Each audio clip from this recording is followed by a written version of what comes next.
उनको देखने,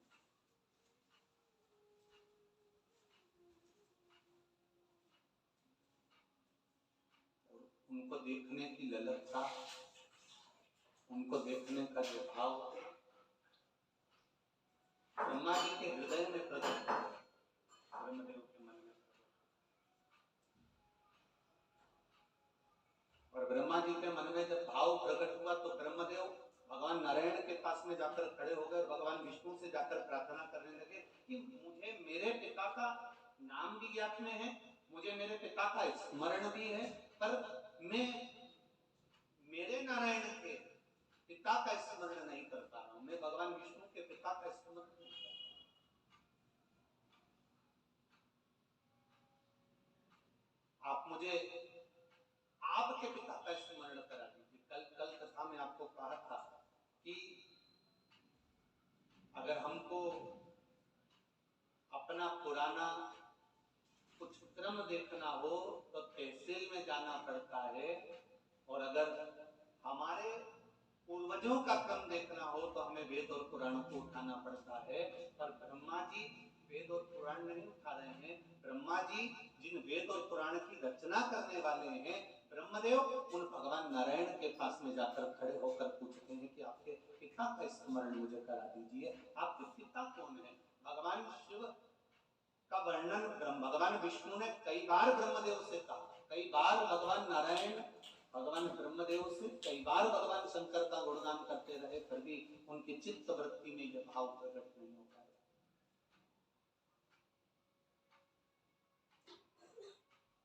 उनकी चित्त वृत्ति में यह भाव नहीं होता है।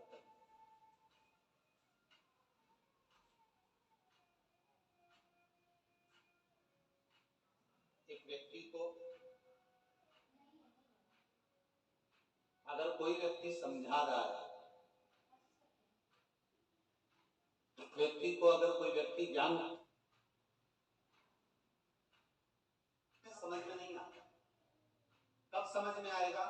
जब वो एक बार उस ज्ञान को प्राप्त करने के बाद भी जब उसकी अहंता नहीं टूटती, ठोकर खाने के बाद फिर समझ कर चलने का प्रयत्न, तो मुझे यहाँ ठोकर लगी, तब उसको समझने का प्रयास वो कर देता।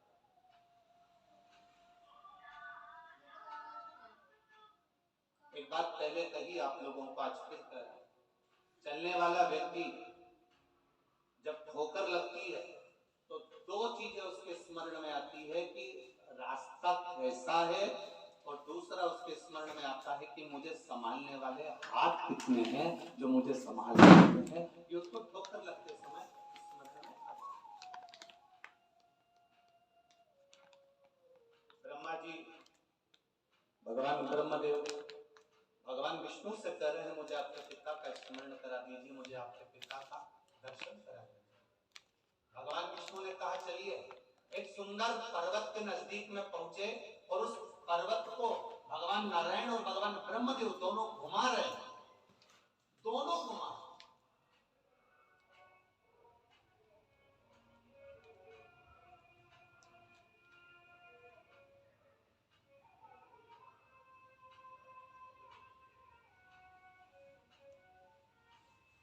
और जब दोनों ने घुमाना प्रारंभ किया, दोनों जब घुमा रहे हैं और दोनों ने घुमाना जब प्रारंभ किया, महाराज पर्वत घूमता गया घूमता गया घूमता गया, जैसे एक पंखा एक नंबर की स्पीड पर चलता है तो उसकी पंखड़ियां नजर आती है, 2 नंबर की स्पीड पर पंखा चलता है तो उसकी पंखड़ियां नजर आती है, 3 नंबर की स्पीड पर पंखा चलता है तो उसकी पंखड़ियां नजर आती है, 4 नंबर की स्पीड पर पंखा चलता है तो भी उसकी पंखड़ियां नजर आती है। जब 5 नंबर की स्पीड पर पंखा चलता है तो पंखड़ी नजर नहीं आती, केवल एक बिंदु सा नजर आने लगता है। जैसे जल में जब भंवर पड़ती है तो जल में भंवर पड़ते पड़ते एक बिंदु बन जाता है, उसी तरह भगवान देवादिदेव महादेव के लिए नारायण भगवान ने और भगवान ब्रह्मा ने जो पर्वत घुमाना प्रारंभ करा, उससे एक बिंदु जैसा एक आनंदमय एक लिंगायत आकृति प्रकट हो गई और उसमें से आवाज आ गई। महादेव उस लिंगायत आकृति में से प्रकट होकर कहते हैं, हे नारायण, आपने मुझे क्यों प्रकट किया, क्या चाहते हो आप? तब भगवान विष्णु कहते हैं कि ब्रह्मा जी जानना चाहते हैं कि मेरा पिता कौन है, इसलिए आपका दर्शन कराना जरूरी था। भगवान शिव कहते हैं, मेरा ये स्वरूप प्रकट हुआ है, मेरा ये स्वरूप प्रकट हुआ है। ये स्वरूप कोई साधारण नहीं। सबसे पहला शिवलिंग की उत्पत्ति, सबसे पहली भगवान देवादिदेव महादेव के शिवलिंग की उत्पत्ति भगवान ब्रह्मा और भगवान विष्णु ने करी। सबसे पहले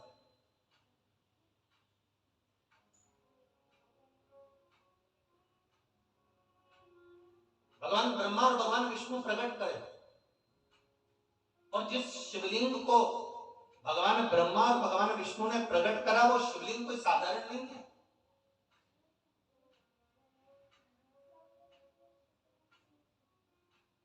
कोई कह रहा था, गुरुजी क्या शिवलिंग केवल सांसारिक मनुष्य के उद्धार के लिए है?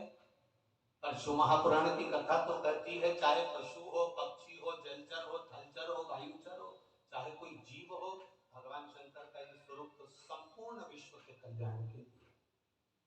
शिव जी का एक नाम है पशुपति नाथ। पशुपति नाथ का मतलब ही क्या होता है कि जो पशुओं का, जम के बोलो जरा, नाथ हो।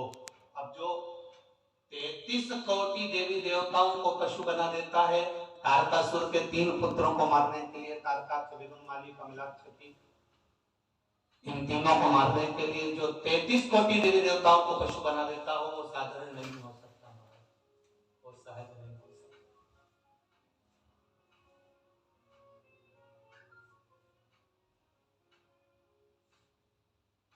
वो सरल नहीं हो सकता।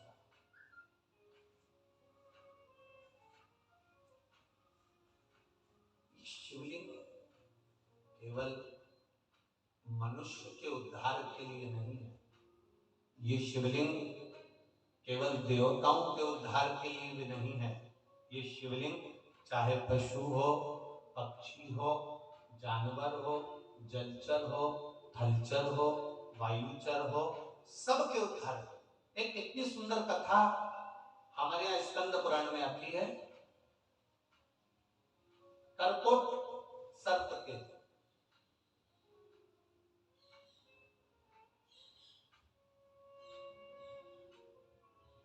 सांपों में भी एक सांप हुआ है, कारकोट सांप, कारकोट नाग सर्प। जब जन्मेजय सर्प यज्ञ करने लगे, थोड़ा ध्यान देना, थोड़ी कथा कारकोट सर्प की है, आपके स्मरण में बैठेगी जरूर ये कथा। जन्मेजय सर्प यज्ञ कर रहे हैं, सर्पों की आहुतियां दे रहे हैं, और सर्प यज्ञ कर रहे हैं, सर्पों की आहुतियां दे रहे हैं। तब कारकोट सांप नाग, उसको मालूम पड़ा कि सर्प यज्ञ में सबकी आहुतियां जा रही हैं और सर्पों को अग्नि में डाला जा रहा है, सर्पों को यज्ञ में डाला जा रहा है, आहुतियां दी जा रही है, सांपों को पकड़ पकड़ कर इन आहुतियों में दिया जा रहा है, और सर्प जलकर भस्म होते चले जा रहे हैं। कारकोट को जब मालूम पड़ा तब कारकोट सांप भागा और भाग कर सीधे वन में पहुंच गया।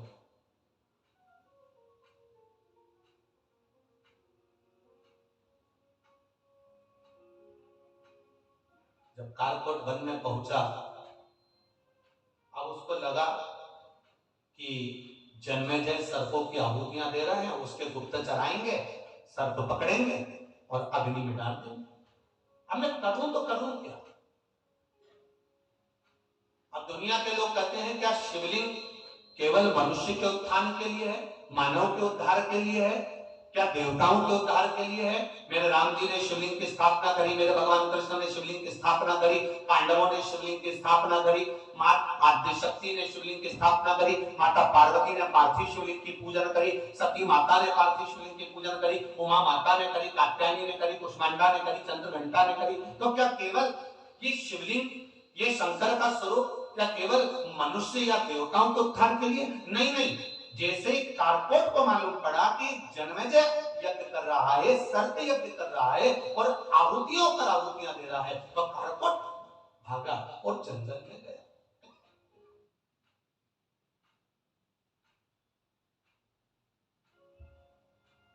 कारकोट भागा और जंगल में गया।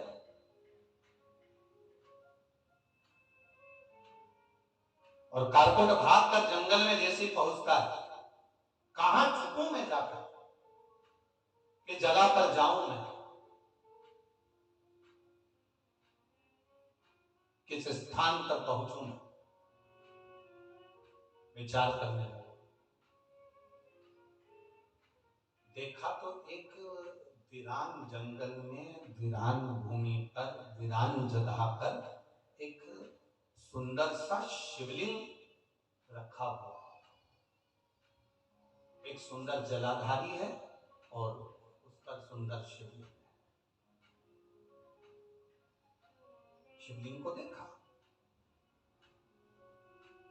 बस उस शिवलिंग के सामने जाकर कारकोट 2 क्षण के लिए बैठा। अब सर्प है, विषैला सर्प है,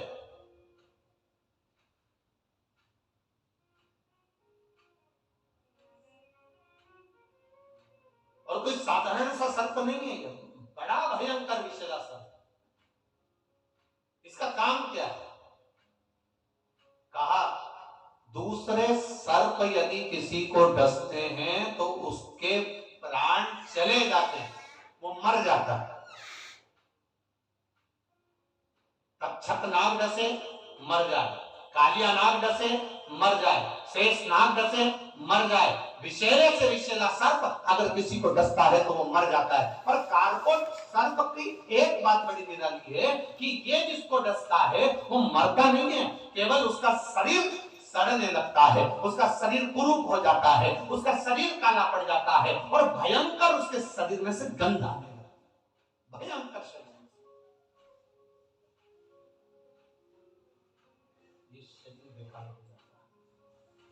सड़ने लगता है, बेकार काला पड़ जाता है, बेकार हो जाता है। अब जब शरीर काला पड़ने लगे, बेकार हो जाए, तो उस मरने वाला व्यक्ति ठीक है कि वो जो शरीर सड़ रहा है वो व्यक्ति ठीक है? बोलो रे जरा, कंजरी वाले बोलो जरा अच्छे से बोलो, कौन सा शरीर ठीक है?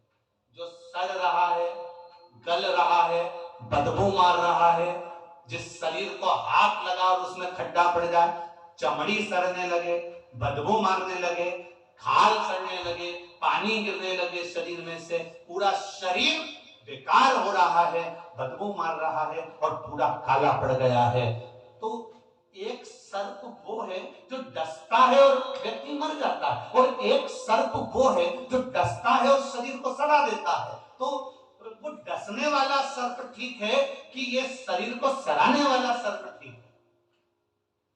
अरे बोलो, जम के बोल जाए। वो शरीर को जो डस ले और मर जाए वो ठीक। अब ये पड़ा हुआ है, सड़ रहा है, पड़ा हुआ है, बेकार हो गया है, तो उससे मतलब क्या?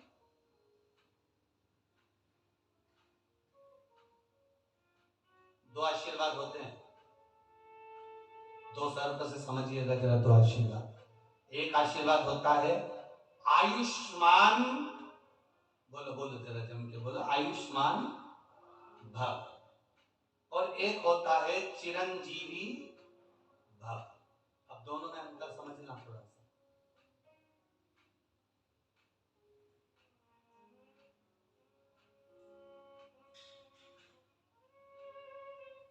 आयुष्मान भव में क्या है?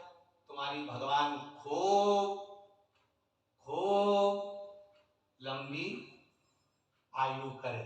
अब भले मुंह में सोफा सेट नहीं और शरीर में आंत नहीं, हाथ थर थर थर थर ध्रुज रहे, आंखों से दिखाई नहीं दे रहा, मुंह से खाते नहीं बन रहा, कानों से सुनाई नहीं दे रहा, पर बुजुर्गों ने आशीर्वाद दिया था आयुष्मान भव। मतलब अब तुम भले पलंग पर पड़े रहो, सड़ते रहो, आशीर्वाद मिला है आयुष्मान भव होने का, इसलिए तुम्हारी उम्र बढ़ गई। अब पढ़े रहो, गलते रहो, सरते रहो, जैसे पढ़े रहो पढ़े रहो। ये तो हो गया आयुष्मान भव। अब एक होता है चिरंजीवी भव। चिरंजीवी का मतलब होता है कि जैसे तुम आज हो, जितने तंदुरुस्त आज हो, जैसे सुंदर आज हो, जैसे ताकतवर आज हो, जैसा बल तुम में आज है, मरते दम तक तुम में यह बल रहे, उसको चिरंजीवी का, वो बल तुम्हारा परमानेंट रहे। अब तुम्हें कौन सा आशीर्वाद चाहिए? नहीं नहीं, तुम तो ले आयुष, तो ले, उसमें कोई दिक्कत वाली बात नहीं है, तुम्हारे को तो बल मिल जाए। आयुष्मान, तुम्हें कितनी खुशी होती है, कोई ने सास ने कहा बेटा आयुष्मान भव, बहू खुश हो गई, सास के लिए गरम चाय ला कर दे दी कि चलो सास ने आयुष्मान भव होने का बोला। पर जरा विचार तो करो, आयुष्मान भव होने में केवल उम्र बढ़ रही है, केवल उम्र बढ़ रही है, उसमें तुम्हारा बल नहीं बढ़ रहा, उसमें तुम्हारी युवानी अवस्था नहीं बढ़ रही, उसमें तुम्हारा आनंद सुख नहीं बढ़ रहा, उसमें केवल तुम्हारा बढ़ रहा है तो उम्र बढ़ रही है। आप मरने वाले थे 80 साल में, ज्यादा से ज्यादा 90 में मरोगे। अब 90 में मरोगे तो पड़े हुए हो, 80 के बाद में तुम्हारा जीवन चल रहा है, 90 के बाद जीवन चल रहा है, 100 के बाद जीवन चल रहा है, तो वो बस केवल आयुष्मान होने का जो तुम्हें आशीर्वाद मिला उसके बल पर तुम पड़े हुए। पर चिरंजीवी भव, चिरंजीवी का मतलब है जैसे आज हो तुम, जैसे सुंदर तुम आज दिख रहे हो, जैसे तुम आज नजर आ रहे हो, जैसा बल तुम में आज है, जैसी एनर्जी तुम में आज है, जैसा विल पावर तुम में आज है, जैसी प्रबलता तुम में आज है। चिरंजीवी का मतलब है कि तुम पूरे जीवन पर्यंत जब तक जियो ऐसे ही जीना, सुंदर होकर, सुखमय होकर, भगवत भजन करते हुए, स्मरण करते हुए, मंत्र जाप करते हुए, नाम जाप करते हुए, कीर्तन करते हुए अपनी जिंदगी को ऐसे ही जियो, ऐसे।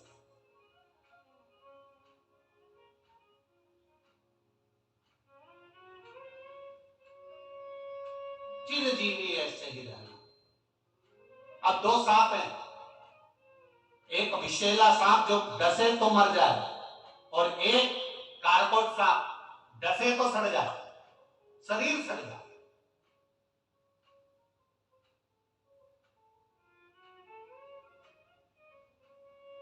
भारत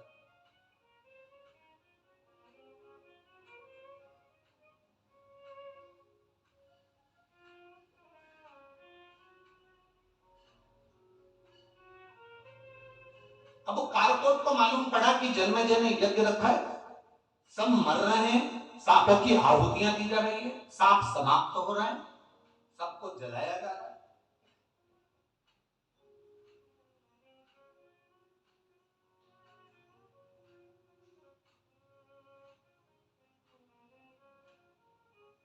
जब उसके स्मरण में आया, शिव जी के सामने, शिवलिंग के सामने जाकर बैठ गया।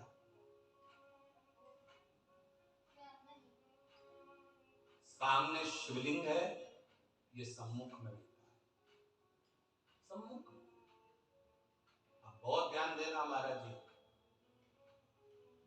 आप जल चढ़ाएं ना चढ़ाएं, आप बेलपत्र भगवान शंकर को चढ़ाएं ना चढ़ाएं, आप शंकर भगवान को एक चावल का दाना चढ़ाएं ना चढ़ाएं, आप शंकर भगवान को एक पुष्प चढ़ाएं ना चढ़ाएं, आप शंकर भगवान को कोई सामग्री चढ़ाएं ना चढ़ाएं।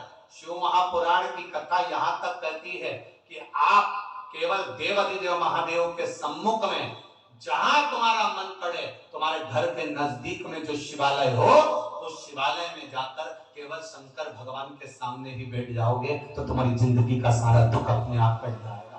केवल महादेव के सम्मुख में पहुंच जाने पर, केवल महादेव के सामने पहुंचकर बैठ जाने पर तुम्हारा दुख कट गया,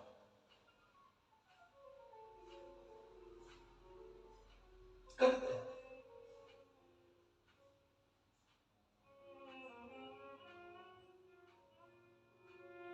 वो कहते हैं ना, मुश्किल की घड़ियों में वही हंसते हैं जिनके दिल में मेरे महादेव हंसते हैं, नहीं तो कोई हंसता है क्या?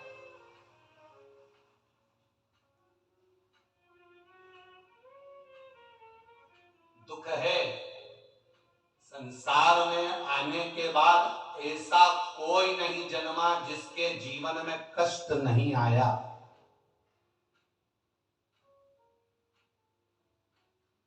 ऐसा कोई नहीं जन्मा जिसके जीवन में कष्ट नहीं आया। माता के गर्भ में रहे तो भी कष्ट में रहे, जन्म लिया तो भी कष्ट में रहे, बड़े हुए तो भी कष्ट में रहे, और अंत समय में मरोगे तब भी कष्ट भोग कर ही मरना पड़ेगा, ये निश्चित है।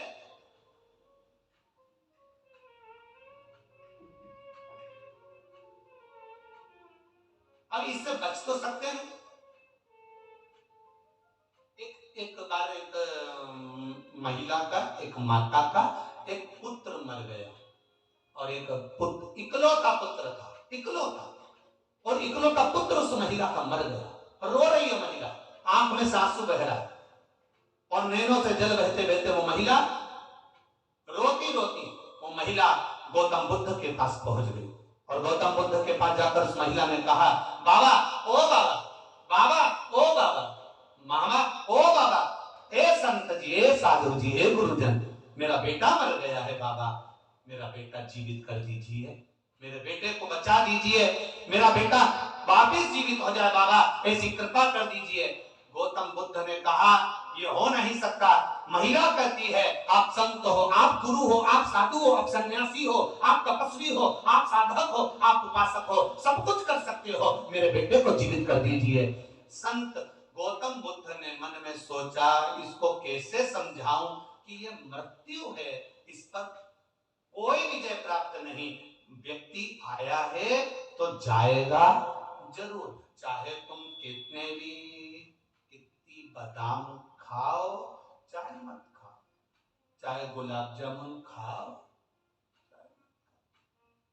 चाहे डल्लभ के गद्दे पे सो, चाहे मत सो, चाहे कथा सुनो, चाहे मत सुनो, मरना तो निश्चित। अब गौतम बुद्ध जी से कहा, इसको जीवित कर दो। गौतम बुद्ध कहने लगे, ऐसा हो ही नहीं सकता, नहीं, आपको जीवित करना पड़ेगा बाबा, आप संत हो, आप गुरु हो, आप साधु हो, आप सन्यासी, आप तपस्वी, आप साधक, आप उपासक, इसको जीवित करो। अब वो जीवित कैसे करें? गौतम बुद्ध बाबा ने कहा, ठीक है, मैं इसको जीवित एक शर्त पर कर दूंगा। शर्त तुम्हें मानना पड़ेगा, पूरे नगर में जिसके घर में कभी जिंदगी में कोई ना मरा हो, उसके घर से एक मुट्ठी चावल लाकर दे दो, बस वो चावल मैं इसके ऊपर डालूंगा और ये जीवित हो जाएगा।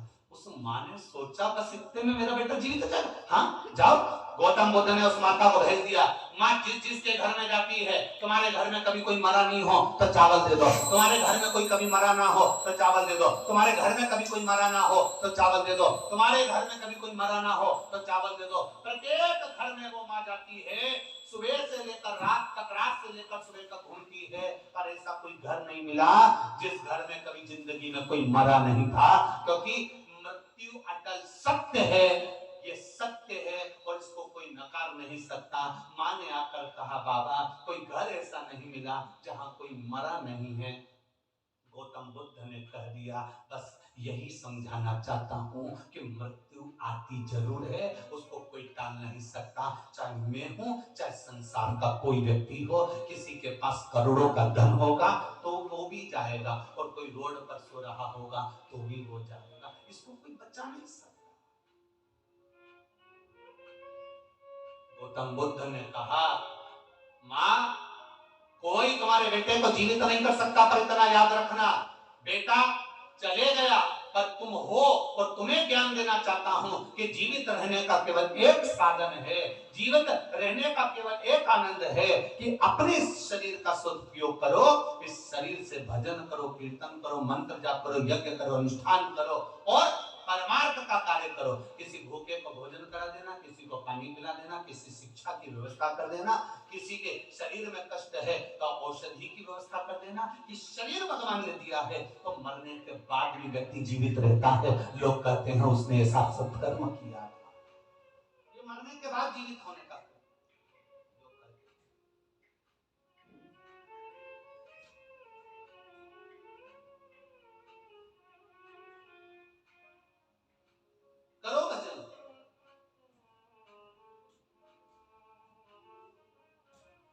शिव जी पर आपको चढ़ा नहीं सकते, कोई बात नहीं। आप घर से लोटा ले जाने में आपको शर्म आती है, शंकर जी के मंदिर में जाने में, कोई बात नहीं। जाओ तो सही, उसके दरवाजे पर बैठो तो सही, उसके सम्मुख में पहुंचो तो सही। सारी समस्या का हल एक लोटा जल। आप उसके सम्मुख में जाओ, उसके सामने पहुंचो, उसके सम्मुख में पहुंचो, मात्र उसके सामने जाकर बैठ जाओ। जैसे कारकोट नाग, कारकोट सर्प शंकर भगवान के शिवलिंग के सम्मुख में जाकर बैठ जाता है और केवल उसके सामने बैठा है। कारकोट ने एक शब्द नहीं कहा, कारकोट ने कोई पुकारा नहीं भगवान को, महादेव को आवाज नहीं लगाई कारकोट ने। कारकोट केवल शिव के सामने जाकर बैठा हुआ था, सम्मुख में बैठा हुआ था, सामने देख रहा था। उतनी देर में तो मेरे देव अधिदेव महादेव जो सामने आ जाता है, उसके सामने महादेव भी प्रकट हो जाता है। मेरा महादेव प्रकट हो गया, मेरा शिव सम्मुख में आ गया, मेरा शंकर उनके सामने आ गया।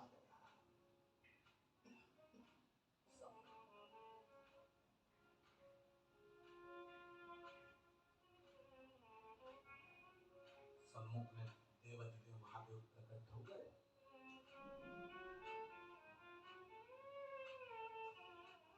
कारकोट महादेव को देख रहे हैं, महादेव कारकोट को देख रहे हैं।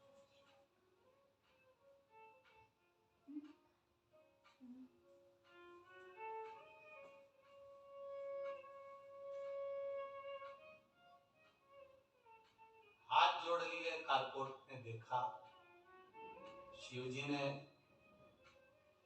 कारकोट नाग को सांप को देखा तो पूछ लिया, क्या बात है,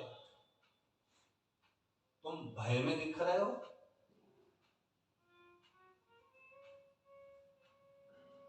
तुम्हें भय है किसी चीज का? तुम भय में दिख रहे हो, तुम्हारे चेहरे पर भय नजर आ रहा है, तुम्हारा चेहरा भय में है, तुम्हें भय नजर आ रहा है। कारकोट कहते हैं कि जन्मेजय ने सर्प यज्ञ रखा है और सर्प यज्ञ में आहुतियां दे रहा है। सर्प यज्ञ में सर्पों की आहुतियां दी जा रही है और सर्प समाप्त होते जा रहे हैं। मैं भागकर जंगल में आ गया, जंगल में कहा जाता आपका स्वरूप देखा, इसलिए थोड़ी देर यहाँ आकर बैठ गया। इस मन की शांति के लिए, इस हृदय की शांति के लिए आपसे भी कहूंगा, एक निवेदन आपसे भी करूंगा। जितने लोग आस्था पर सुन रहे हैं, जितने लोग फेसबुक यूट्यूब पर सुन रहे हैं और जितने लोग इस कंजरी गांव की पावन धरा पर कथा सुन रहे हैं, उनसे भी कहूंगा कि जब मन में कहीं भय उत्पन्न हो, जब लगे आपको, ऐसा लगने लगे कि अब कुछ भी आगे नहीं है, मेरा जीवन अब समाप्ति की ओर है, जब आपको लगने लगे, उस समय, उस घड़ी, उस पल, उस क्षण पर आप शिव के सामने, मेरे देवाधिदेव महादेव के सामने 2 क्षण जाकर बैठ जाना। बस बैठोगे, उतनी देर में बाबा महादेव स्वयं आपके दुख को हर बैठ जाओ उसके पास।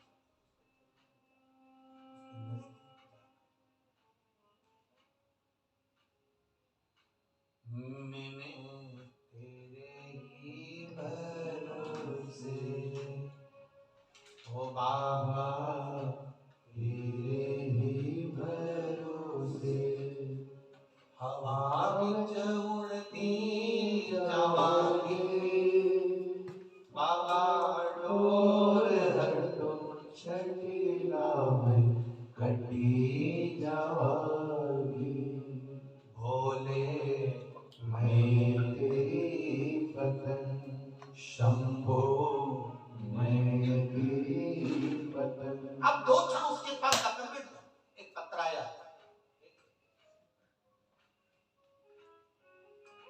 पहले जो वेंटिलेटर पर पड़े हैं उनका फोटो देख लो।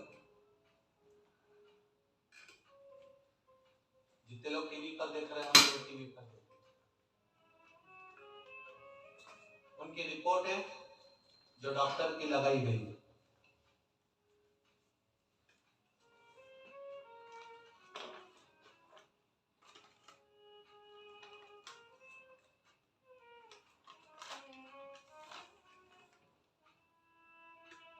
ज्योति मंडोरा सूरत से कहीं बैठी हो तो हाथ हिलाइएगा।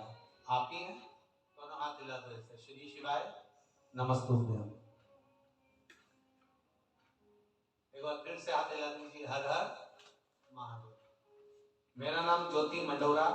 गुरुजी आपसे क्या कहें, बड़ौदा के दूसरे दिन की कथा चल रही थी।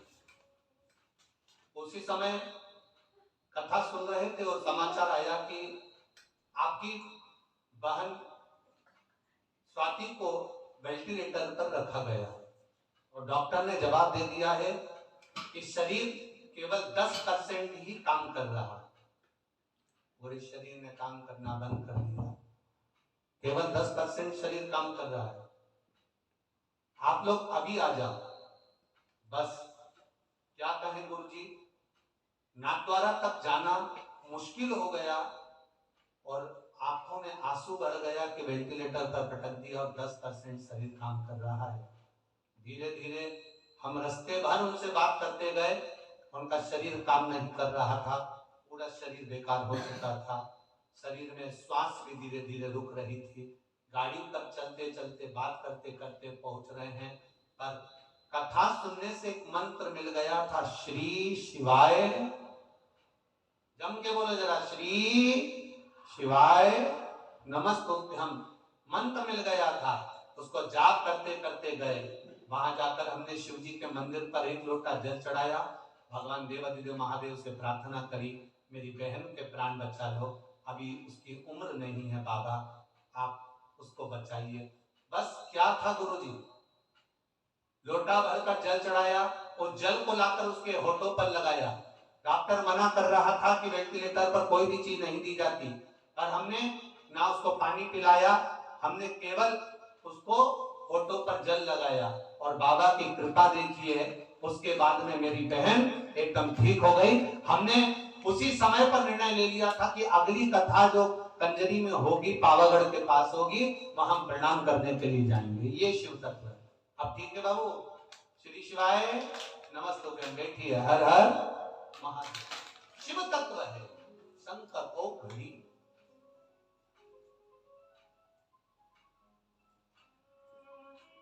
तेरी कृपा बिना न हिले, एक भी लेते श्वास तेरी कृपा से तनो तनो। ये शिव और घड़ी, उसकी करुणा बड़ी तरह, उसकी दया। एक पत्र हो रहे थे,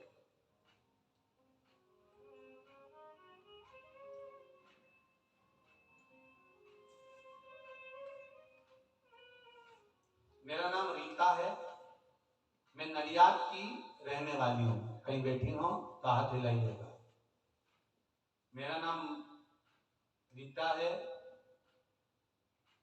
मैं नडियाद की रहने वाली हूँ।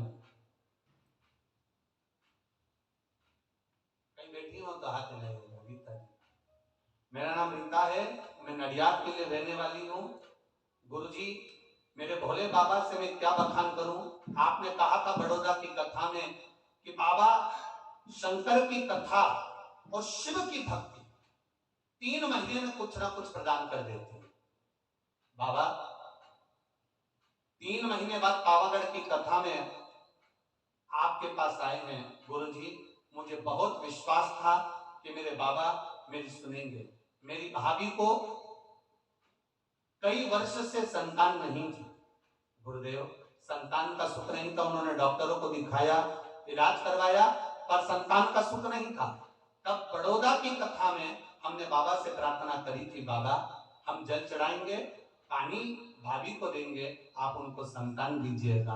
बाबा की कृपा से मैं यहाँ प्रणाम करने आई हूँ, क्योंकि मेरी भाभी का गर्भ ठहर गया है।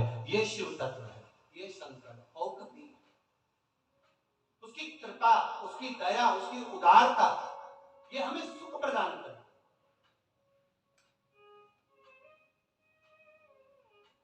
और फिर कहूंगा, जितने भी लोग कथा श्रवण कर रहे हैं इस पंडाल में, कंजरी गांव में बैठकर, कहीं तुम्हारी किस्मत बड़ी प्रबल थी, तुम्हारा भाग्य प्रबल था।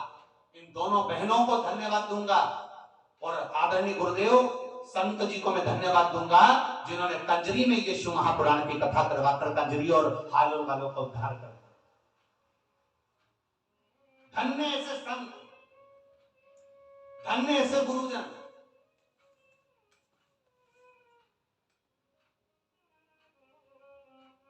ये बहनों का तो मन हो गया था कि कथा कहीं पर भी हो पर हो जाए, भले वो सीहोर हो पर हो जाए। पर आदरणीय गुरुदेव का जो मन था, मैं राम मंदिर के आदरणीय संत गुरुदेव को चरणों को नमन करता हूं। उनका एक संकल्प कि कथा सीहोर में तो हमेशा होती रहती है, पर हमारा छोटा सा कस्बा है कंजरी, छोटा सा, ज्यादा घर भी नहीं है, ऐसी कंजरी में अगर हो जाए तो कंजरी वालों का भाग्य सहज सरलता में किस्मत वाले हो। कंजरी वाले, हालोल वालों, तुम किस्मत वाले हो कि संत इस गंगा को मोड़कर कंजरी तक लेकर आ गए और उसमें तुमने दो गोता लगा लिया, उसमें तुमने डुबकी लगाई। ये तुम्हारा भाग्य, ये तुम्हारे आनंद है। तो ये कोई दूसरा नहीं कर सकता, ये संत ही कर सकते। संत के साथ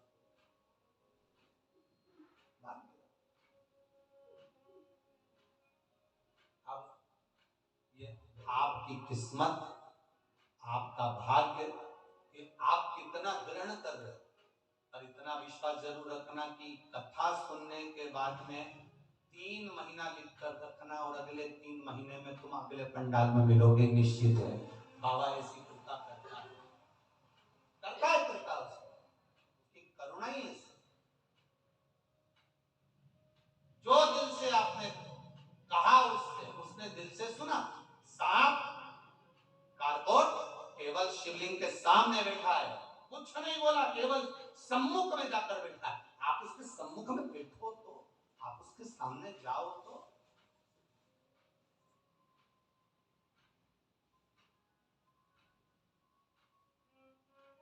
पहुंचो उसके सामने।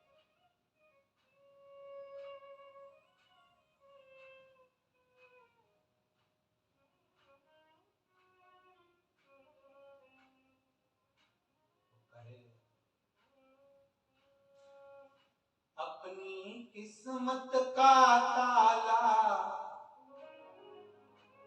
अपनी किस्मत का ताला तुम खोलते चलो।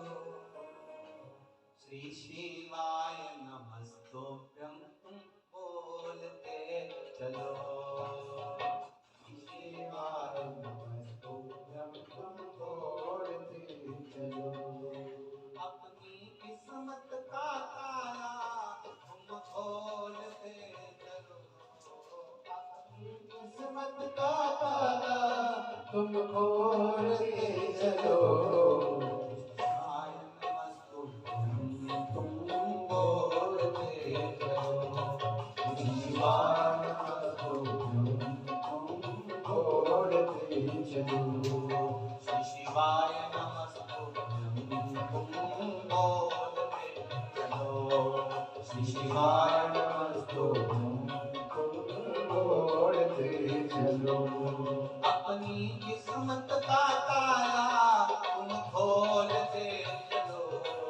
अपनी किस्मत का ताला तुम खोलते चलो।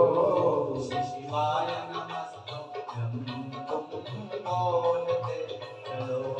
श्री शिवाय नमस्तुभ्यं तुम बोलते चलो।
समझाना बड़ा मुश्किल है, आखिर वो दर्द दिल है, आखिर वो दर्द दिल है, समझाना बड़ा मुश्किल है, समझाना बड़ा मुश्किल है, आखिर वो दर्द दिल है, आखिर वो दर्द दिल है।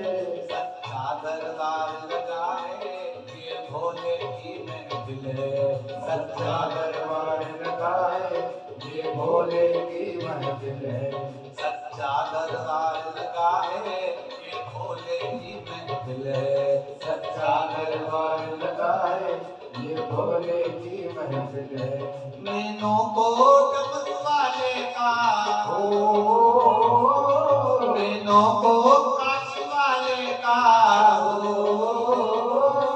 नैनों को डमरू वाले का दीदार चाहिए, वो काशी रहने वाला भोलानाथ चाहिए, वो काशी रहने वाला भोलानाथ चाहिए, वो काशी रहने वाला भोलानाथ चाहिए, वो काशी रहने वाला भोलानाथ चाहिए। अपनी किस्मत का ताला तुम खोल दे चलो, अपनी किस्मत का ताला तुम खोल दे चलो, शिवाय नमस्तुभ्यं तुम खोल दे चलो, शिवाय नमस्तुभ्यं तुम खोल दे चलो, अपनी किस्मत का ताला तुम खोल दे चलो, अपनी किस्मत का ताला तुम खोल दे चलो, श्री शिवाय नमस्तुभ्यं तुम खोल दे चलो, श्री शिवाय शिवाय नमस्तुभ्यं तुम खोल दे चलो।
हरि बोल।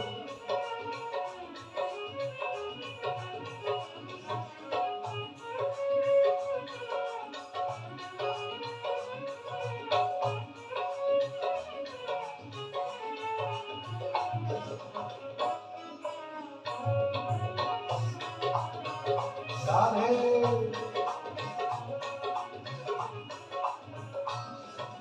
कमीना अरमानों की कुछ कभी अरमानों की तेरे इन दीवानों की तेरे इन दीवानों की कुछ कमीना अरमानों की कुछ कमी अरमानों की तेरे इन दीवानों की तेरे इन दीवानों की मुझको मदहोश बनाए करतार तेरे नैनों की मुझको मदहोश सताए मुझको मदहोश बनाए करतार तेरे नैनों की मुझको मदहोश सताए नैनों की दिल ना छूटे वो दिल ना छूटे वो काशी का दीदार चाहिए वो काशी रहने वाला भोलानाथ चाहिए वो काशी रहने वाला भोलानाथ चाहिए नैनों को डमरू वाले का ओ नैनों को काशी वाले का नैनों को डमरू वाले का दीदार चाहिए वो काशी रहने वाला भोलानाथ चाहिए वो काशी रहने वाला भोलानाथ चाहिए अपनी किस्मत का ताला तुम खोलते चलो अपनी किस्मत का ताला तुम खोलते चलो अपनी किस्मत का ताला तुम खोलते चलो अपनी किस्मत का ताला तुम खोलते चलो शिवाय नमस्तुभ्यं तुम बोलते चलो शिवाय नमस्तुभ्यं तुम बोलते चलो शिवाय नमस्तुभ्यं तुम बोलते चलो शिवाय नमस्तुभ्यं तुम बोलते चलो राधे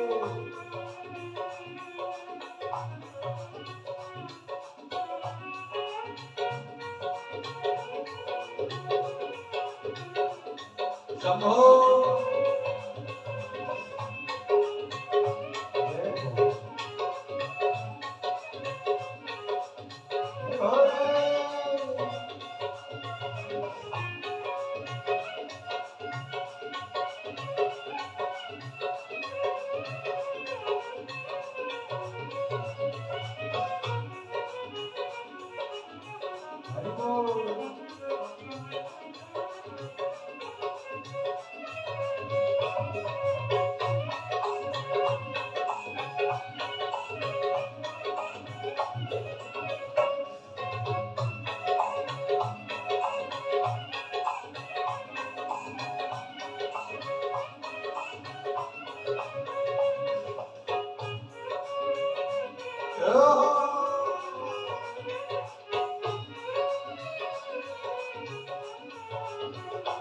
शंभो